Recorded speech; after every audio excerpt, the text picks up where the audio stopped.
Hello everyone, this is Jump here and welcome to Jump Talk. In today's video, we're going to talk about creepy alien stories and I'm super excited to share that with you. So without further ado, let's get started.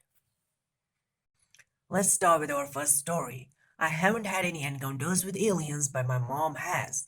On 9/11/2001, yes, I'm serious, my mom went on a walk on the waterway after watching the news for hours. This was in the evening time, so the no commercial flight section was already in place. While on her walk, she looked up after feeling like someone or something was watching her, and she saw a triangular aircraft floating above her. At first, she thought it might be a military craft of some sort, but then realized it was making absolutely no noise.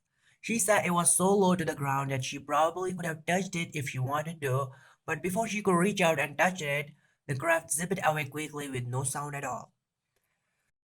Don't you think that there is some sort of mystery about triangles, like Bermuda Triangle, Illuminati, or let's say pyramids? Let me know what you think about it. 2010, Los Angeles. I was cleaning up around my apartment when I noticed my kitchen lamp swinging and my building rocking. Obviously, it was an earthquake. It lasted for a bit, and I called my friend to make sure she was okay. As we were chatting, I was standing out on my balcony, which overlooks Runyon Canyon, a popular hiking trail. I suddenly noticed this object hovering high in between the mountains. It was way too high to be a helicopter and too small and low to be a plane. What made it super strange was its shape and lack of movement. It was orb askew and stood stagnant for about a solid 3 minutes before moving at a snail's pace to the west. I'm talking slower than any aircraft, blimp, kite, whatever that I have ever seen. It also seemed to reflect off the sun, but only at some angles. After moving towards the left and then once again staying completely still, it immediately darted at what seemed like an impossible speed in the opposite direction, upwards, and disappeared. Or number 3. I was 12 at the time and my family has a camp on the Tangipahoa River in Louisiana. The only way you can get to it is by boat, so it was just my uncle, my cousin, and myself, and we were heading back to the boat launch on a Sunday night. Now, the boat we were in didn't have any working lights, so to see where we were going, my uncle would occasionally shoot a flare. We quickly ran out of the flares you shoot as it is around a 2 hour boat ride back to the landing. So I ended up on the front of the boat holding a regular flare as we were now on a much narrow stretch of river. To our left in the swamp, two large glowing balls appeared. Then there was another one on the right. I was just trying to keep the flare from burning me and my little cousin was freaking out. After around 10 minutes of them navigating through the swamp, they formed a triangle above us on the river. Again, a triangle. It is hard to gauge how far up they were, but it was very visible. They continued to follow us for the rest of the journey back to the landing, and as soon as we arrived, they disappeared. This all happened around 18 years ago, but it is something I will never forget. I don't talk about this stuff really and usually just keep it to myself. Or number 4. This was about 40 years ago. We were camping in the summer in the woods behind a friend's house. About 11 p.m., we had to walk back to the house for something. It was a full moon and there was plenty of light, so we didn't take flashlights. We went out to the woods and down a long lane that went along an open pasture between the woods and the house. We got what we needed and started to walk back. The moon was behind us over our right shoulder. We could see our shadows on the ground ahead of us from the moon. As we were walking, we saw a black circle with no lights. It just looked like a black hole in the sky. It was very low above the trees and moving towards us slowly. We all stopped, four of us, and watched it.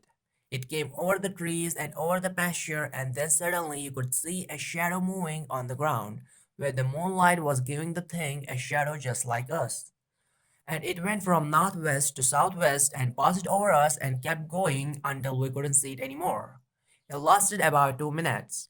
It did not make any noise, it did not look like anything, just a perfectly round black circle. It had no lights and moonlight did not reflect off it. It made a shadow that was about the size of a house. I don't know how high it was, but it had no detail, but it seemed very low, like a couple of 100 feet. We told our parents the next day, but no one believed us. This was in Ohio in 1982 or 1983. Our next one.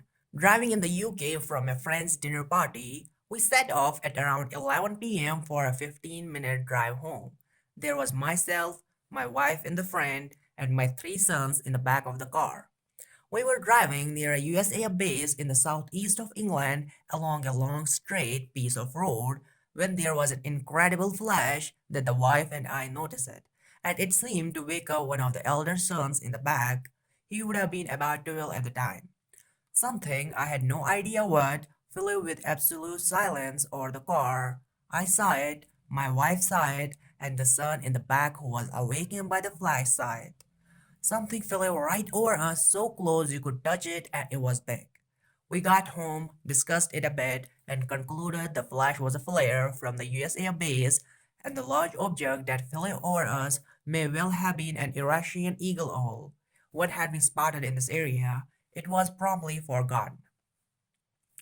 Fast forward just over a decade, and I and the son who was woken by the flash are talking about this weird event over the dinner when the youngest son, who didn't wake up during the event, tells us how he remembered it happening. He recalled an event that was vastly different than ours. He had never told this story before, he thought it was a dream until we started talking about it. He described how the car was stopped when we saw the flash, we were not moving, and the low flying object sat top on us for a few seconds, then flew off before the car started again. Apparently, I completely ignored this stop or start and simply continued driving. Now here's the really cool bit that we had never realized. My wife had made arrangements to call her sister when we arrived home safely. We left at around 10 p.m. for a 15-minute drive. My wife called her sister around 11:45 p.m. to say we had arrived home. I have no idea what happened that night. I was completely sober. My youngest son insisted that something very odd happened. My wife is adamant that we took approximately 90 minutes to do a 15-minute drive. Her sister backs this up. I might not know what happened that night, but I'm secure in the thought that something happened. I want that happen to me as well, and my viewers as well. Our next story. Back in the spring of 1997, a group of kids from my neighborhood were looking up at the night sky, observing the Hale Bob comet. After a while, we started to notice a red and a white dot circling around each other, making sudden movements in every direction, like no aircraft I have ever seen or have ever seen since. At one point, they merged into one aircraft, then shot out three smaller crafts, although we couldn't tell whether it was a craft because they just appeared to be balls of light. This went on for a couple of hours. Right before the lights disappeared, they accelerated at lightning fast speed into the darkness. We all went home terrified of what we saw. The next day, on the front page of our small town paper, it said it received several calls. The explanation they gave was that a local airport was testing aircraft. To this day, whenever I see my friends that were there that night, we'll sometimes talk about it. None of us can be sure what we saw, but to this day, none of us have ever seen anything like it. It looks like they were playing games or they came to see the comet, right? Yeah. Our next story. About 2 years ago, I was in Naples, Florida with my friend. We were on the porch having a smoke at around 11 p.m. I was leaning on the railing when what I thought was a plane in the distance turned towards us. It was flying so low that the front lights blinded us. My friend scrambled for his phone, which turned out to be dead, and I, fearing I would miss it, don't want to run inside to grab my phone. Though the craft was steadily gliding, it was all happening so fast. As the object got closer, we noticed it is a huge black triangle. Again, a triangle with three or huge circular lights on the bottom. It was so close, just above the trees, right in front of the building. It was so silent, the only thing making any sound was the trees rustling below the craft. Then the huge black triangle expletive turned on a dime right in front of us and disappeared over the tops of the building. I wouldn't have believed it when I saw if I didn't see it with someone else. Our next story. This is the story of my father's. It happened in 1982 while my father was stationed on a military base in New Brunswick. One night, my father's best friend and his girlfriend left just after dark to see Tron at a movie theater. About an hour later, the friend and his girlfriend were back on the base. The car pulled in, and my father immediately noticed that it was damaged pretty badly and covered in several different colors of paint. My father asked them what had happened, why they had not gone to the movie. They brushed him off and went to bed. A few days later, my father got his friend to tell him what had happened. They were driving along a stretch of highway and they noticed lights coming from over a hill just ahead where no light should be because there was nothing around for miles. Just at the base of that hill was a parking lot for a park. A friend pulled in too. Everyone got out of their cars and was about to start hiking to the top of the hill when a large disc with flying lights rose above the hill's peak and emitted a loud, strange sound. Several cars got banged up in everyone's panic to get away. There's transfer of paint. My father's friend drove back to the base as fast as possible. A few days later, men in black suits showed up on the base looking for people. They talked to my father's friend and then sent him on his way. My father asked him what the men wanted to see him for. The man told the friend that he better shut up, say nothing about anything that had happened if he wanted to keep his military career. Well, the conclusions are that there are some mystery behind the triangles, and if you see any UFO, they don't make any sound, they are usually silent and travel near the Earth. So if you have any story like that, please do share with us. We'll love to hear that. So this was the end of today's video. I hope you guys like it. Please like, share, and subscribe. I'll see you in the next video.